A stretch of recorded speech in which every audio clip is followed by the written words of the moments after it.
बहुत सारी फीमेल का एक कॉमन क्वेश्चन होता है कि मैं रिलेशन रखने के बाद कितनी देर तक लेटी रहूं जिससे मुझे प्रेगनेंसी इजीली कंसीव हो जाए। बहुत फीमेल का एक ये भी क्वेश्चन कॉमन होता है कि मेरा तो सब कुछ बाहर निकल आता है, तो मुझे इसकी वजह से ही प्रेगनेंसी नहीं रुक रही है। और कोई फीमेल का ये भी क्वेश्चन होता है कि मैं कौन सी पोजीशन में रिलेशन रखूं यानी इंटरकोर्स करूं कि जिससे मुझे प्रेगनेंसी इजीली कंसीव हो जाए। हाय, मैं डॉक्टर खुशबू पटेल और मेरे पास भी बहुत सारे जो पेशेंट्स आते हैं उसमें यही क्वेश्चंस कॉमन होता है। इसकी वजह से इसके बारे में मैं आपके साथ सब कुछ शेयर करने वाली हूँ। ये वीडियो एंड तक ज़रूर से देखिएगा क्योंकि एंड में मैं आपके साथ शेयर करूँगी कि अगर आपके हस्बैंड के रिपोर्ट में कोई प्रॉब्लम है, दिक्कत आ रही है, तो आप ऐसा क्या करें कि जिससे स्पर्म बूस्ट हो जाए और आपको प्रेगनेंसी इजीली कंसीव हो जाए। तो पहले समझते हैं कि किस तरह से प्रेगनेंसी कंसीव होती है। तो आपको हमेशा अपने फर्टाइल विंडो के बारे में समझना चाहिए। फर्टाइल विंडो ये होता है कि जब आपको प्रेगनेंसी कंसीव होने के चांसेस मैक्सिमम ज़्यादा होते हैं। जिस दिन ओव्यूलेशन होता है उसके आगे के 3 दिन और पीछे के 2 दिन यानी ये 6 to 7 डेज जो होते हैं ना, उसको फर्टाइल विंडो कहते हैं, जब प्रेगनेंसी कंसीव होने के चांसेस मैक्सिमम होते हैं। जब हस्बैंड वाइफ रिलेशनशिप रखते हैं उसके बाद जो स्पर्म है वो वेजाइना में रिलीज होता है और वहाँ से वो सर्वाइकल कैनाल थ्रू बच्चेदानी में मूव करता है और फैलोपियन ट्यूब तक पहुँच जाता है यानी नली तक पहुँच जाता है। जब वो एग में एंटर होता है तो फर्टिलाइजेशन हो जाता है, एम्ब्रियो बन जाता है। अब यहाँ पे एक चीज़ आपको समझना है कि जब स्पर्म वेजाइना में रिलीज होता है उसमें से मिलियंस ऑफ स्पर्म आपके बच्चेदानी में मूव करते हैं। जितने हेल्दी स्पर्म होते हैं, जितने मोटाइल स्पर्म होते हैं, वो फटाफट वहाँ पे मूव होना शुरू हो जाते हैं। और जो स्पर्म है उसकी लाइफ मिनिमम 3 डेज होती है और मैक्सिमम 5 डेज, तो वो 3 दिन तक तो वहाँ पे पड़े रहते हैं, वो लेटर ऑन भी वहाँ पे मूव कर सकते हैं। इसके लिए हम ओव्यूलेशन के आगे के 3 दिन और पीछे के 2 दिन आपको रिलेशन रखने के लिए बोलते हैं। तो ये होता है फर्टाइल विंडो।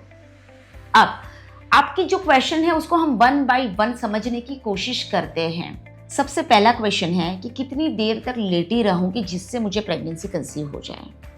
तो यहाँ पे थोड़ी चीज़ समझने की कोशिश कीजिए। मिनिमम 10 मिनट से लेकर मैक्सिमम 30 मिनट, उससे ज़्यादा लेटने की ज़रूरत नहीं है क्योंकि स्पर्म ऑलरेडी हेल्दी है, मोटाइल होते हैं, तो वो फटाफट बच्चेदानी में मूव कर लेते हैं।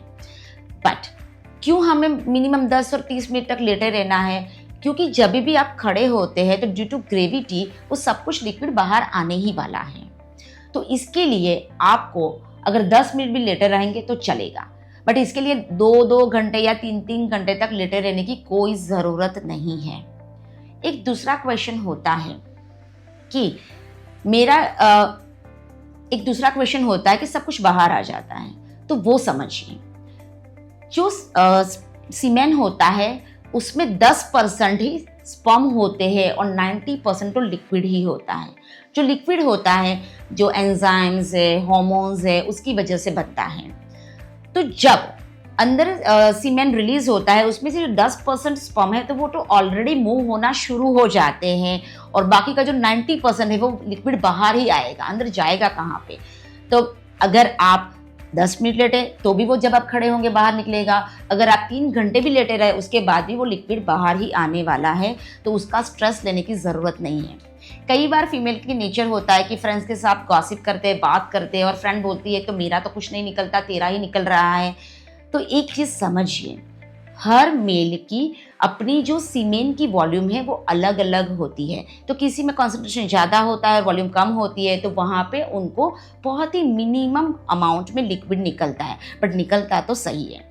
किसी फीमेल में बहुत ज़्यादा निकलता है तो उसको लगता है कि मेरे इसमें तो बहुत ज़्यादा निकल रहा है, बट उसमें भी ये चीज़ होती है कि अगर फीमेल का खुद का वेजिनल डिस्चार्ज होता है, म्यूकस होता है, क्योंकि विंडो पीरियड चल रहा है, ओव्यूलेशन का टाइम चल रहा है, तो वहाँ पे भी वॉल्यूम ज़्यादा आने के चांसेस रहते हैं। तो अगर बाहर निकल रहा है तो उसका कोई टेंशन लेने की ज़रूरत नहीं है, हेल्दी स्पर्म वहाँ पे मूव ऑलरेडी हो गए हैं। एक तीसरा क्वेश्चन होता है कि कौन सी पोजीशन में करोगे जिससे प्रेगनेंसी रुक जाए। तो कोई भी कंफर्टेबल पोजीशन आप ले सकते हैं। जनरली आई प्रेफर कि मिशनरी पोजीशन लो कि जहाँ पे फीमेल नीचे और मेल ऊपर हो, बट इसमें ऐसी कोई लॉजिक नहीं है, तो आप कोई भी पोजीशन में कर सकते हैं। सिर्फ एक चीज़ ध्यान में रखिए कि डीप पेनिट्रेशन होना बहुत ज़रूरी है जिससे स्पर्म इजीली रिलीज हो जाए। टाइमिंग कौन सा होना चाहिए, तो कोई भी टाइम आप ले सकते हैं, मॉर्निंग, नाइट। नाइट में स्ट्रेस बहुत ज़्यादा होता है तो मेल के परफॉर्मेंस में शायद दिक्कत आ सकती है, बट मॉर्निंग का टाइम सबसे बेस्ट रहता है क्योंकि टेस्टोस्टेरोन का लेवल ज़्यादा होता है उस समय पे। स्पर्म के काउंट और मोटिलिटी दोनों थोड़े से इम्प्रूव हो जाते हैं। ऐसे बहुत ज़्यादा डिफरेंस नहीं होता है, 19-20 का होता है, but you can try that. कितनी बार करना चाहिए, डेली विंडो पीरियड में करना चाहिए या फर्टाइल विंडो में करना चाहिए या फिर ऑल्टरनेटिव करना चाहिए, तो आप डेली भी कर सकते हैं, अल्टरनेट डे भी कर सकते हैं, बट आई प्रेफर कि अल्टरनेट डे कीजिए। नहीं तो क्या होगा ना, एक पैथेटिक चीज़ हो जाती है और फिर वहाँ पे आपके परफॉर्मेंस में भी प्रेशर आ सकता है, तो अल्टरनेट डे सबसे बेस्ट रहता है। अब एक चीज़ आपके साथ शेयर करना चाहती हूँ कि अगर किसी के हस्बैंड के रिपोर्ट में दिक्कत आ रही है या फीमेल की यूट्रस की पोजीशन अगर रिट्रोवर्टेड होती है, रिट्रोवर्टेड यानी क्या, जनरली जो यूट्रस है वो सीधा होता है और स्पर्म वहाँ पे रिलीज होने के बाद इजीली मूव कर सकता है।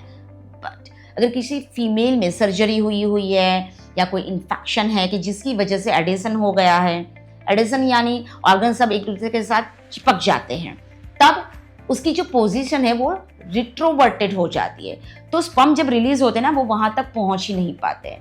तो आपको क्या करना चाहिए, आप एक पिलो आपकी कमर के नीचे डाल दीजिए जिससे उसकी पोजीशन सीधी हो जाए और इजीली स्पर्म वहां पे मूव हो सकते हैं, जिससे प्रेगनेंसी कंसीव होने के चांसेस बढ़ जाएंगे।